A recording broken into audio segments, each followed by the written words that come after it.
ప్రియమైన దేవుని పిల్లలారా, ప్రభు అయిన యేసుక్రీస్తు వారి పేరట ప్రతి ఒక్కరికి వందనాలు తెలియజేస్తూ ఉన్నాను. ప్రభు వారి పేరట మీ అందరికీ శుభం కలుగునుగాక. పరిశుద్ధ గ్రంథము నుండి ఈ ఉదయకాలం దేవుని వాక్యాన్ని చదువుకుందాము. యెషయా గ్రంథము 60వ అధ్యాయము 20వ వచనాన్ని చదువుతున్నాను. నీ సూర్యుడు ఇంకను అస్తమింపడు, నీ చంద్రుడు క్షీణింపడు. యెహోవాయే నీకు నిత్యమైన వెలుగుగా ఉండును, నీ దుఃఖ దినములు సమాప్తములగును. దేవుడు తన మాటలు మనందరి కొరకు దీవించునుగాక. ఆమెన్. ప్రియమైన దేవుని పిల్లలారా, మానవుల జీవితంలో అనేక రకములైన బాధలు, కష్టాలు, నిట్టూర్పులు, దుఃఖము, శ్రమలు, వేదనలు, అవమానాలు మానవ జీవితాన్ని ఏలుబడి చేస్తుంటాయి. అయితే దీనికి సమాధానం ఒకటే.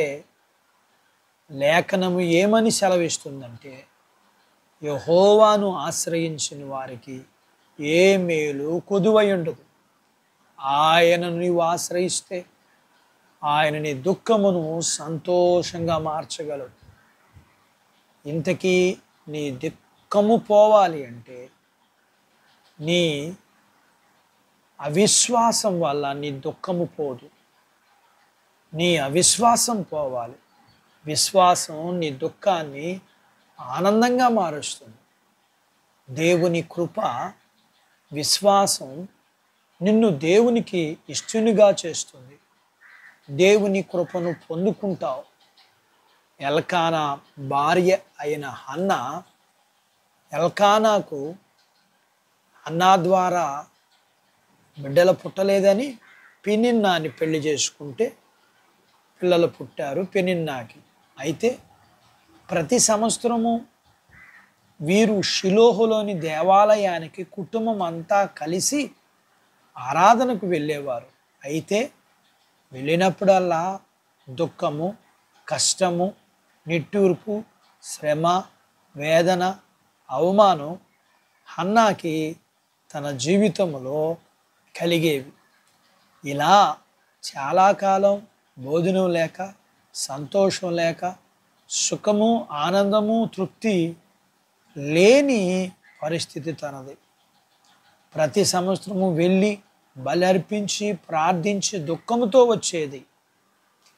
అయితే ఈసారి మాత్రం తన ప్రార్థనలో విశ్వాసముతో కూడిన ప్రార్థన, సమర్పణతో కూడిన ప్రార్థన చేసినట్లుగా లేఖనములో చూస్తాం. ఆమెలో దుఃఖం పోయింది, విశ్వాసం వచ్చిందనడానికి రుజువు ఆమె దేవుని సన్నిధిలో ఎప్పుడూ భోజనం చెయ్యని ఆమె దుఃఖాన్ని విడిచిపి సంతోషంగా భోజనం చేసింది. నమ్ముట నీ వల్లమైతే నమ్మువానికి సమస్తము సాధ్యమే కదా. తన దుఃఖమును తీసివేసి సంతోషంగా మార్చగలడని నమ్మింది. దేవుడు ఆమెను జ్ఞాపకం చేసుకుని ఆమె గర్భము తెరచి కుమారుణ్ణి ఇచ్చాడు. ఇంకా బిడ్డల్ని ఇచ్చి ఆమె దుఃఖాన్ని తీసివేశాడు. ఆమెకిలాగా విశ్వాసాన్ని కలిగి మేలు పొందుకునే బాధ్యత దేవుడు మనందరకు దయచేయునుగాక. ఆమెన్. దేవుడు తన మాటలు మనందరి కొరకు దీవించునుగాక. ఆమెన్. ప్రార్థించుకుందాం. మమ్మల్ని మిక్కిలిగా ప్రేమించిన మా ప్రియ పరలోకపు తండ్రి, మీ పరిశుద్ధ నామమును బట్టి మీకు వందనాలు. మీ లేఖనాన్ని మేము నేర్చుకోవడానికి సహాయం చేశారు.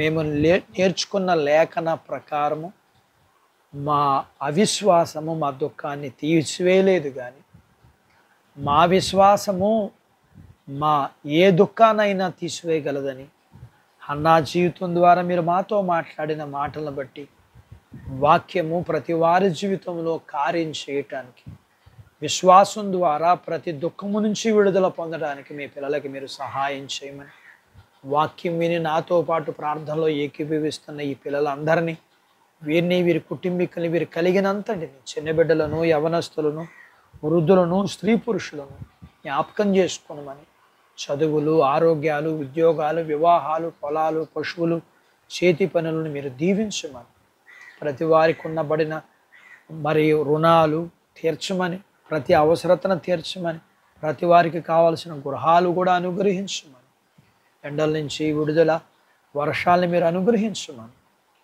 వివాహములు కాని వారికి వివాహాలు అవ్వటానికి, గర్భఫలము లేని వారికి గర్భఫలము అనుగ్రహించబడటానికి సహాయం చేయమని, గర్భం ఇచ్చిన వారికి సుఖమైన ప్రసూతి ఇమ్మని, ప్రసూతైన తల్లి పిల్లలకి మీరు ఆరోగ్యాలు ఇమ్మని, మీ పిల్లలని వీరికి కలిగినంతటిని మీరు దీవించి ఆశీర్వదించమని యేసు ప్రభు వారి పేరట ఈ ప్రార్థన మీకు చేస్తున్నాను తండ్రి.